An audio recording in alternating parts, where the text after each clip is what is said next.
ಹಾರ್ದಿಕ ಶುಭಾಶಯಗಳು.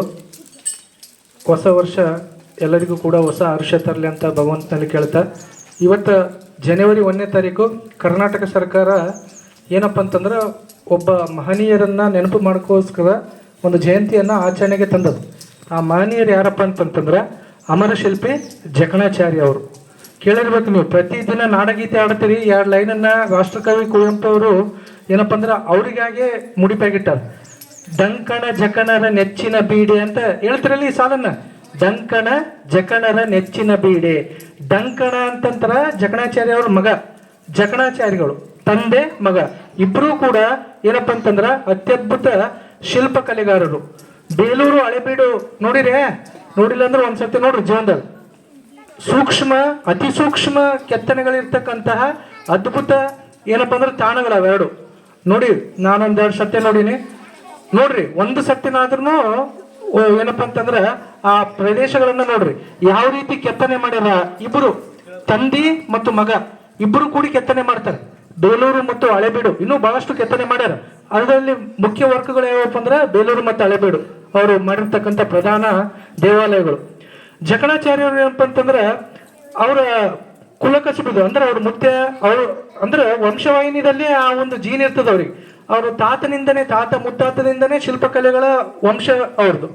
ಅವರ ತಾತನಿಂದ ಅವರ ತಂದೆಯಿಂದ ಇವ್ರಿಗೆ ಬಳುವಳಿಯಾಗಿ ಬರ್ತದ ಆ ಒಂದು ಕಲೆ. ಇವರು ಕೂಡ ಅದನ್ನ ಬೆಳೆಸ್ಕೊಂತ ಬರ್ತಾರೆ.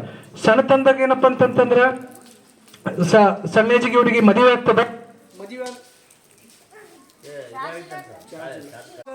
ಕೆಲಸ ಇರಲ್ಲ ಇವರಿಗೆ. ಮದುವೆ ಆದ ನಂತರ ಸ್ವಲ್ಪ ದಿವಸದ ನಂತರ ಏನ್ ಮಾಡ್ತಾರಪ್ಪ ಅಂದ್ರೆ ಶಿಲ್ಪಕಲೆಗಳು ಮತ್ತು ಬೇರೆ ಏನಪ್ಪ ಅಂತಂದ್ರೆ ಹುಡ್ಕೊಂಡು ಹೋಗ್ತಾರೆ ಕೆಲಸವನ್ನ. ಎಲ್ಲಿ ದೇವಾಲಯಗಳು ಕಟ್ತಿರ್ತಾರೆ ಅಲ್ಲೆಲ್ಲ ಹುಡ್ಕೊಂಡು ಏನಪ್ಪ ಅಂತಂದ್ರೆ ಇವರು ಶಿಲ್ಪಕಲೆಗಳನ್ನು ಮಾಡ್ತಾರೆ. ಸಣ್ಣ ವಯಸ್ಸಿದಾಗ ಏನಪ್ಪ ಅಂತಂದ್ರೆ ಮದುವೆ ಆಗ್ತದೆ, ಹೆಂಡತಿಯನ್ನು ಬಿಟ್ಟು ಹೋಗಿಬಿಡ್ತಾರೆ. ಯಾಕಂದ್ರೆ ಮತ್ತೆ ಕೆಲಸಗಳು ಅವಾಗಿನಂಗೆ ಈಗಿನಂಗೆ ಏನೋ ಕಾರ್ಗಿರಿ ಇದ್ದಿದ್ದಿಲ್ಲ, ದೂರ ಪ್ರದೇಶಗಳಿಗೆ ಹೋಗ್ಬೇಕಾಗಿರ್ತಿತ್ತು. ಹಂಗೆ ಹೆಂಡತಿಯನ್ನು ಮರ್ತೆ ಹೋಗಿಬಿಡ್ತಾರೆ. ಸೊ ಇಲ್ಲಿ ಹೆಂಡತಿ ಇಲ್ಲಿರ್ತಾಳೆ, ಇವರೆಲ್ಲ ಕಲೆಗಳನ್ನು ಕೆತ್ಕೊಂತ ಹಂಗೆ ಬರ್ತಾರೆ. ಲಾಸ್ಟಿಗೆ ಬೇಲೂರಿಗೆ ಬರ್ತಾರೆ. ಭಾಳಷ್ಟು ಕಡೆ ಇವರ ಒಂದು ಕೆತ್ತನೆ ಅದ. ಸೊ ವಿಷ್ಣುವರ್ಧನನ ಕಾಲದಲ್ಲಿ ಅವಾಗ ಆ ಒಂದು ಟೈಮ್ದಾಗ ಬೇರೆ ಬೇರೆ ಕಡೆಗಳಲ್ಲಿ ರಾಜರು ಏನು ಮಾಡ್ತಿದ್ರಪ್ಪ ಅಂತಂದ್ರೆ ದೊಡ್ಡ ದೊಡ್ಡ ಶಿಲ್ಪಿಗಳನ್ನು ಕರೆಸಿ ದೊಡ್ಡ ದೊಡ್ಡ ದೇವಾಲಯಗಳನ್ನಾಗಿರ್ಬೋದು, ಏನಪ್ಪ ಅಂತಂದ್ರೆ ಶಿಲ್ಪಕಲೆಗಳನ್ನಾಗಿರ್ಬೋದು ಕಡಿಸ್ತಿದ್ರು. ಇವ್ರಿಗೆ ಏನು ಮಾಡ್ತಾರಪ್ಪ ಅಂದ್ರೆ ಬೇಲೂರಿನ ಚನ್ನಕೇಶವ ದೇವಾಲಯವನ್ನು ಕೆತ್ತಲಕ್ಕೆ ಇವ್ರಿಗೆ ಏನು ಮಾಡ್ತಾರಪ್ಪ ಅಂತಂದ್ರೆ ಅನುಮತಿಯನ್ನು ಕೊಡ್ತಾರೆ. ಇವರ ಒಂದು ನೇತೃತ್ವದಾಗ, ಯಾರು ಜಕಣಾಚಾರ್ಯ ಅವರ ನೇತೃತ್ವದಾಗ ಅವ್ರ ಕೈ ಕೆಳಗೆ ಮತ್ತೆ ಉಪಶಿಲ್ಪಿಗಳು ಭಾಳಷ್ಟು ಶಿಲ್ಪಿಗಳು ಕೆಲಸ ಮಾಡ್ತಾರೆ. ಅಲ್ಲಿ ಕೆಲಸ ಮಾಡೋ ಟೈಮ್ದಾಗ ಅಷ್ಟೊತ್ತಿಗೆ ಇವ್ರಿಗೊಂದು ಮಗುವಾಗಿರ್ತದೆ. ಯಾರಿಗೆ? ಜಕಣಾಚಾರ್ಯ ಬಗ್ಗೆ ಗೊತ್ತೇ ಇರಲ್ಲ. ಯಾಕಂದ್ರೆ ಸಣ್ಣ ವಯಸ್ಸಿದಾಗೆ ಹೆಂಡತಿ ಮಕ್ಕಳನ್ನ ಬಂದ್ಬಿಟ್ಟಿರ್ತಾರೆ. ಕೆಲಸ ಹುಡ್ಕಂತ ಹಿಂಗೆ ಮಾಡ್ಕೊಂತ ಬಂದಿರೋದ್ರಿಂದ ಯಾರು ಡಂಕಣಾಚಾರ್ಯ ಯಾರಂತಾನೆ ಗೊತ್ತಿರಲ್ಲ ಜಕಣಾಚಾರ್ಯ ಅವರಿಗೆ. ಅವನು ಬರ್ತಾನೆ, ಅವನು ಕೂಡ ಮತ್ತೆ ಶಿಲ್ಪಿನೇ ಅಲ್ಲ ಅಪ್ಪನಂಗ, ಅವನು ಕೂಡ ದೊಡ್ಡ ಶಿಲ್ಪಿನೇ ಆಗಿರ್ತಾನೆ. ಬರೋಣ ಜಕಣಾಚಾರ್ಯ ಅವ್ರಿಗೆ ಕೇಳ್ತಾರೆ, ಮುಖ್ಯ ಅವರೇ ಮೇನ್ ಹೆಡ್, ನನಗೂ ಕೂಡ ಕೆಲಸ ಕೊಡ್ರಿ, ನಾನು ಶಿಲ್ಪಕಲೆ ಚೆನ್ನಾಗಿ ಮಾಡ್ಕೊಳ್ಳೋಣ. ಆಯಿತು, ದೊಡ್ಡ ದೇವಾಲಯ ಕಟ್ತಿರ್ತಾರೆ, ಆಯ್ತಪ್ಪ ನೀನು ಸೇರಿಕೆ ಇದ್ರಾಗ ಅಂತೇಳಿ ಡಂಕಣಾಚಾರ್ಯರಿಗೆ ಕೆಲಸ ಕೊಡ್ತಾರೆ. ಯಾರು? ತಂದೆ ಗೊತ್ತಿಲ್ಲ, ತಂದೆ ಮಗ ಅಂತ ಇಬ್ಬರಿಗೂ ಗೊತ್ತಿಲ್ಲ.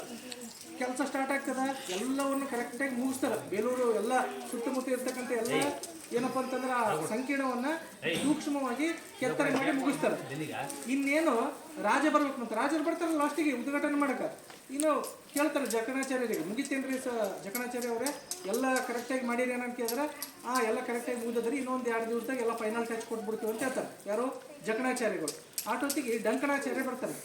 ಇಲ್ಲ, ಎಲ್ಲಷ್ಟು ಸರಿಯಾಗಿಲ್ಲ, ಈ ಒಂದು ದೇಗುಲದಾಗ ಒಂದು ಶಿಲ್ಪದಾಗ ಏನಪ್ಪ ಅಂತಂದ್ರೆ ಒಂದು ಮಿಸ್ಟೇಕ್ ಅದ, ಅಂದ್ರೆ ಒಂದು ತಪ್ಪದ ಅಂತ ಜಕಣಾಚಾರ್ಯ ಸಿಟ್ಟು ಬರ್ತದೆ. ಯಾಕಂದ್ರೆ ಅಂತ ಅದ್ಭುತ ಏನಪ್ಪ ಕಲೆಗಾರ. ಅವ ಸಣ್ಣವ ನನಗೆಷ್ಟು ದೊಡ್ಡವನಿಗೆ ಇಂಥವು ಎಷ್ಟೋ ದೇವಾಲಯಗಳು ಕಳೆದು ಬಂದಿನ ಹಿಂದಲಿಂದ, ಇದ್ರಿಗೆ ಏನು ಮಿಸ್ಟೇಕ್ ಹುಡುಕಿರ್ಬೋದು ಇವ ಅಂತ ಚಾಲೆಂಜ್ ಮಾಡ್ತಾರೆ. ಜಕಣಾಚಾರ್ಯ ಏನು ಹೇಳ್ತಾರಪ್ಪ ಅಂತಂದ್ರೆ, ಈ ಶಿಲ್ಪಕಲೆದಾಗ ಒಂದೇ ಒಂದು ತಪ್ಪು ಹುಡುಕಿ ಕೊಟ್ಟಪ್ಪ ಅಂದ್ರೆ ನನ್ನ ಕೈಲೇ ಕಡ್ಕೊಂಡ್ಬಿಡ್ತೀನಿ.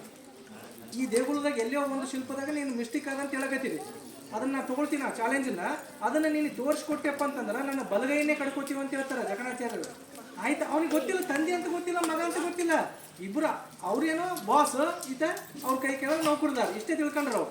ಆಯ್ತಂತೇಳಿ ಏನು ಮಾಡ್ತಾನೆ ಡಂಕಣಾಚಾರಿ, ಆ ಬೇಲೂರು ಪಿಕ್ಚರ್ ಅದ, ಅಮರಶಿಲ್ಪಿ ಜಕಣಾಚಾರ್ಯ ಅಂತ ಕನ್ನಡದಾಗ ಪಿಕ್ಚರ್ ಅದ. ಎಲ್ಲಿ ಆ ಶಿಲೆದಾಗ ಏನು ಬಿರುಕು ಮೂಡಿರ್ತದಪ್ಪ ಅಂತಂದ್ರೆ ಒಂದು ಶಿಲ್ಪಕಲೆಯನ್ನು ಕೆಡದಿರ್ತಾರೆ. ಅಂದ್ರೆ ಏನು ನಾವು ದೇವಸ್ಥಾನದ ಇಳಿತೀವಲ್ಲ, ಏರ್ತೀವಲ್ಲ, ಶುಭ ಲಾಭ ಅಂತ ಬರೆಯಲ್ಲ, ಫಸ್ಟಿಗೆ ಇಬ್ಬರಿಗೆ ನಿಂದಿಸಿರ್ತಾರೆ ನೋಡ್ರಿ. ಆ ಒಂದು ಮೂರ್ತಿದಾಗ ಒಳಗಡೆ ಕಪ್ಪಿ ಕುಂತಿರ್ತದೆ.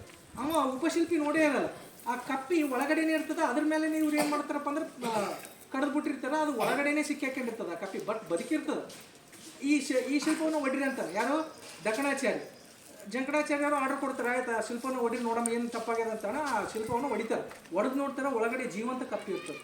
ಅವಾಗ ಜಕಣಾಚಾರ್ಯರಿಗೆ ಭಾಳಷ್ಟು ಹೌದಲ್ಲ ಎಂತ ತಪ್ಪಾಗ್ಯದಲ್ಲ ಅಂತೇಳಿ ಕರೆ ತಮ್ಮ ಕೈನೇ ಕರ್ಕೊಂಡ್ಬಿಡ್ತಾರೆ. ಹೇಳಿದಾರಲ್ಲ, ಮಾತು ಕೊಟ್ಟಂಗೆ ಈಗಿನಂಗಲ್ಲ. ಹಿಂದಿಕ್ಕಿನವ್ರು ಹೆಂಗಿದ್ರಪ್ಪ ಅಂದ್ರೆ ಮಾತಿಗೆ ತಪ್ತಿದ್ದಿಲ್ಲ. ಮಾತೆ ಮುತ್ತು, ಮಾತೆ ಮೃತ್ಯು, ಕೊಟ್ಟಿದ ಮಾತು ಬಿಡಲ್ಲ ಅವ್ರು. ಆಯ್ತು, ಅಲ್ಲಿದಲ್ಲೇ ಏನು ಮಾಡ್ತಾರಪ್ಪ ಅಂದ್ರೆ ಹೋಗಿ ಅವರು ಇವಿರ್ತಾವಲ್ಲ ಶಿಲ್ಪಕಲೆ ಕಡಿತಕ್ಕಂಥದ್ದು, ಅದನ್ನ ತೊಗೊಂಡು ಬಲಗೈನ ಖರ್ಚು ಮಾಡ್ಕೊಂಡ್ಬಿಡ್ತಾರೆ. ಅಷ್ಟೊತ್ತಿಗೆ ಇದೆಲ್ಲ ಗೊತ್ತಾಗಿರ್ತದೆ. ಡಕಣಗೆ ಹುಡುಕ್ಯಂಡು ಅವ್ರ ಅಮ್ಮ ಬರ್ತಾಳೆ, ಮತ್ತು ಮಗ ಹೋಗ್ಯಾನ ಅಂತೇಳಿ ಅವ್ರ ಅಮ್ಮ ಬರ್ತಾನೆ. ಇಲ್ಲಿ ನೋಡ್ತಾರ, ಅವಾಗ ಗೊತ್ತಾಗ್ತದೆ ಇವನೇ ನಮ್ಮ ತಂದೆ ಅಂತ. ಆಕಿ ಬಂದು ಅಳ್ತಲ್ಲ ಯಾರ ಬಳಿ? ಜಕಣಾಚಾರ್ಯರಿಗೆ ತೆಕ್ಕಿಗೆ ಬಿದ್ದು ಅಳ್ತಾಳ, ಮತ್ತು ಗಂಡನ ಬಲಗೈ ಒಯ್ತಲ್ಲ. ಅವಾಗ ಅವ ಯಾರೋ ಡಕಣಾಚಾರ್ಯ, ಯಾಕಮ್ಮ ನೀ ಯಾಕೆ ಅಳಗತ್ತಿ? ಇವ್ರು ನೋಡಿ ಹೇಳ್ತಾರಲ್ಲ, ಇವ್ರು ಬೇರೆ ಯಾರಲ್ಲಪ್ಪ, ನಿಮ್ಮ ಅಪ್ಪನೇ ಇವ್ರು ಅಂತ ಹೇಳ್ತಾಳೆ. ಅವಾಗ ಅವನಿಗೂ ಕೂಡ ಭಾಳ ತ್ರಾಸ ಆಗ್ತದೆ. ನನಗೆ ಗೊತ್ತಿದ್ದಿಲ್ಲ ನೀವು ಯಾರಂತ. ಅವಾಗ ಜಕಣೇಶ್ವರಿ ಖುಷಿನೂ ಆಗ್ತದೆ ಒಳಗಡೆ. ಯಾಕಂದ್ರೆ ಇವ ನನ್ನ ಮಗನೇ ನನಗೆ ಇಷ್ಟು ಚೆನ್ನಾಗಿ ಬೆಳೆದಾನ, ಇಷ್ಟೆಲ್ಲ ಚೆನ್ನಾಗಿ ಶಿಲ್ಪಕಲೆಗಳ ಬಗ್ಗೆ ತಿಳ್ಕೊಂಡಾನಂತ ಜಕಣಾಚಾರ್ಯರಿಗೆ ಹೆಮ್ಮೆನೂ ಆಗ್ತದೆ. ಇವನೇ ನನ್ನ ಮಗನ ಅಂತ ಅವ್ರಿಗೆ ಖುಷಿನೂ ಆಗ್ತದೆ. ಇವನಿಗೆ ದುಃಖ ಆಗ್ತದೆ, ನಮ್ಮ ಅಪ್ಪನ ಕೈನ ನಾನೇ ಕಳಿಸಿಬಿಟ್ನಲ್ಲ ಅಂತ ಇವನಿಗೆ ದುಃಖ ಆಗ್ತದೆ. ಆಯಿತು, ಹಿಂಗೆ ಆ ಬೇಲೂರು ದೇವಾಲಯನ ಆ ಶಿಲ್ಪಕಲೆಯನ್ನು ತೆಗೆದು ಮತ್ತೆ ಹೊಸ ಶಿಲ್ಪಕಲೆನ ಏನಪ್ಪ ಅಂದ್ರೆ ಅಲ್ಲಿ ಇನ್ಸ್ಟಾಲ್ ಮಾಡ್ತಾರೆ. ಸೊ ಖುಷಿಯಿಂದ ಏನಪ್ಪ ಅಂದ್ರೆ ಬೇಲೂರು ದೇವಾಲಯದ ಉದ್ಘಾಟನೆ ಆಗ್ತದೆ. ನೋಡ್ರಿ, ಬಲಗೈ ಹೋಗ್ಯದ. ಮತ್ತು ಶಿಲ್ಪಿಗೆ ಏನು ಮುಖ್ಯವಾಗಿ ಏನು ಬೇಕು? ಕೈ ಬೇಕು. ಮತ್ತು ಕೈ ಇದ್ರೆಲ್ಲ ಕಡಿಯೋದು. ಈಗ ಏನು ಮಾಡ್ತಾರೆ, ಮುಂದಕ್ಕೆ ಹೋಗ್ತಾರೆ. ಆಯ್ತು, ಈಗೆಲ್ಲ ತಂದೆ ತಾಯಿ ಮಗ ಎಲ್ಲ ಒಂದೇ ಕಡೆಗೆ ಇರ್ತಾರೆ. ಯಾಕಂದ್ರೆ ಎಲ್ಲ ಗೊತ್ತಾಯಿತು, ಹೆಂಡ್ತಿ ಯಾರು ಮಗ ಯಾರು ಅಂತೆಲ್ಲ. ಹೆಂಡ್ತಿಗಂತೂ ಗೊತ್ತಿರ್ತದೆ, ಮಗ ಯಾರು ಅಂತ ಗೊತ್ತಾಯಿತು. ಎಲ್ಲರೂ ಕೂಡ ತಮ್ಮ ಊರಿಗೆ ಹೋಗ್ತಾರೆ. ಇವ್ರೂರು ತುಮಕೂರು ಜಿಲ್ಲೆಯಿಂದ 9 ಕಿಲೋಮೀಟ್ರ್ ಕೈದಾಳ ಅಂತೇಳಿ. ಕೈದಾಳ, ಈಗಿನ ಕೈದಾಳ. ಈಗಿನೂ ಕೂಡ ಅಲ್ಲಿನೂ ಚೆನ್ನಕೇಶವ ದೇವಾಲಯ ಅದ. ಚೆನ್ನಕೇಶವ ಯಾರಪ್ಪ ಅಂದ್ರೆ ವಿಷ್ಣು. ಕೇಶವ ಅಂತಂದ್ರೆ ಗೊತ್ತದಲ್ಲ, ವೆಂಕಟರಮಣಗೆ ಕೇಶವ ಅಂತ ಕರೀತಾರೆ.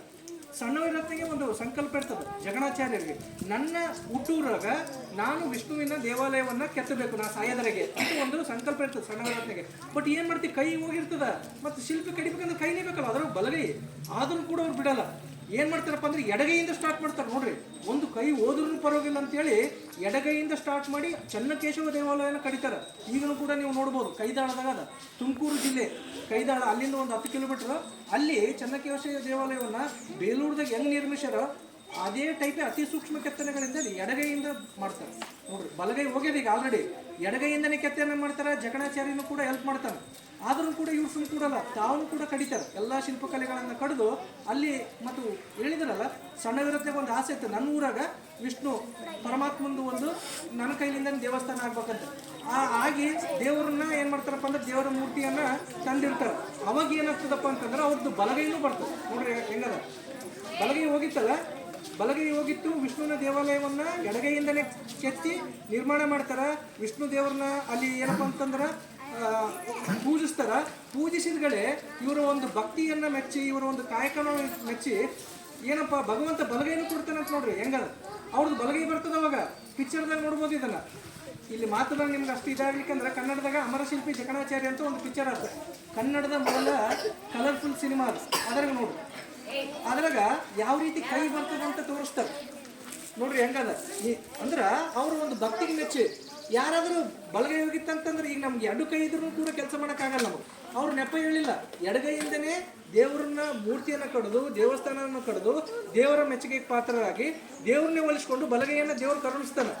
ಅವಾಗಿಂದ ಅದ್ರ ಮೊದಲು ಊರ ಹೆಸರು ಕಿದ್ರಾಪುರ. ಆ ಕೈದಾಳ ಅಲ್ಲ, ಮೊದಲು ಅವ್ರೇನು ಹುಟ್ಟಿರ್ತಾರಲ್ಲ, ಜಕಣಾಚಾರ್ಯರು ಹುಟ್ಟಿದಾಗ ಊರಿನ ಹೆಸರು ಕಿದ್ರಾಪುರ. ಆ ಕೈ ಬಂದ ಸಲಕ್ಕೆ ಅದಕ್ಕೆ ಏನಂತ ಕರೀತಾರ? ಕೈದಾಳ ಅಂತ ಕರೀತಾರೆ. ಕೈದಾಳೆ, ಕೈ ಬರ್ತದಲ್ಲ. ಮತ್ತು ವಿಷ್ಣುವಿನ ದಯೆಯಿಂದ ಜಕಣಾಚಾರ್ಯರಿಗೆ ಕೈ ಬರ್ತದೆ. ಕೈ ಬರೋಣ ಏನಪ್ಪ ಅಂತಂದ್ರೆ ಅದಕ್ಕೆ ಕಿದ್ರಾಪುರ ಹೋಗಿ ನೆನಪಿರಲಿ ಅಂತೇಳಿ ಕೈದಾಳ ಅಂತ ಹೆಸರಿರ್ತಾರೆ. ಕೈದಾಳೆ, ಕೈಯನ್ನು ದಾನ ಮಾಡಿರ್ತಕ್ಕಂಥ ಊರು. ಯಾರು ದಾನ ಮಾಡಿದರು? ವಿಷ್ಣು ದಾನ ಮಾಡಿದ. ಯಾರಿಗೆ ಮಾಡಿದ?